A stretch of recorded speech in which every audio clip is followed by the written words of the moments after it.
এই আমি ভাবছিলাম আমাদের জন্য একটা প্রাইভেট কার কিনলে কেমন হয়। হ্যাঁ, আমিও তাই ভাবছিলাম। চলো সেকেন্ড হ্যান্ড দেখে সুন্দর একটা প্রাইভেট কার কিনি, দামে কম পড়বে। ধ্যাৎ, ফ্রিজের লাইন কি তুমি অফ করছিলা? হ্যাঁ, আমি তো অফ করছি। একটু ফ্রিজের লাইনটা বন্ধ করে রাখলে বিদ্যুৎ বিল কম আসবে, কিছু টাকা সাশ্রয় হবে। ও আচ্ছা। আরে ধ্যাট, যখন কাজের সময় তখনই ফোনটা কাজ করে না। ফোনটা যখন কাজ করতেছে না তাহলে একটা নতুন ফোন কিনে নিলেই তো হয়, এক ফোন কত বছর চালাবা?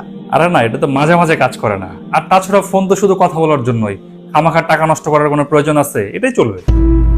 অনেক গরম পড়ছে, ভেবে দেখলাম একটা নতুন এসি কেনা উচিত।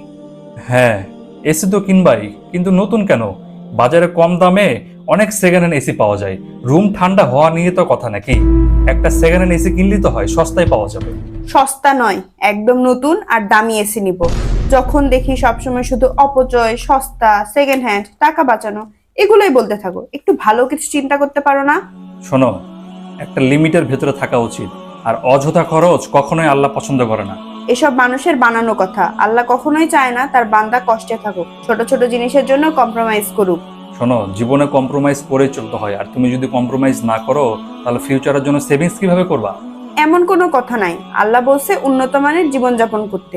আমরা আমাদের নিজেকে নিজেরাই গরিব ভেবে ফেলছি। যার মাথার উপর আল্লাহ আছে সে কিভাবে গরিব হতে পারে? তাই বলে তোমার মনে যা চাইবে তাই তুমি কিনে ফেলবা? দামি দামি জিনিস কিনে ফেলবা? আল্লাহর কাছে সব চাইবা তুমি?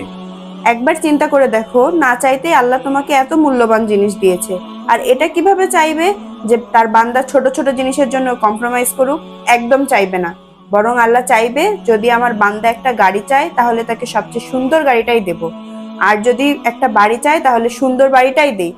আর আমরা পড়ে আসছি টাকা বাঁচানো আর কম্প্রোমাইজ নিয়ে।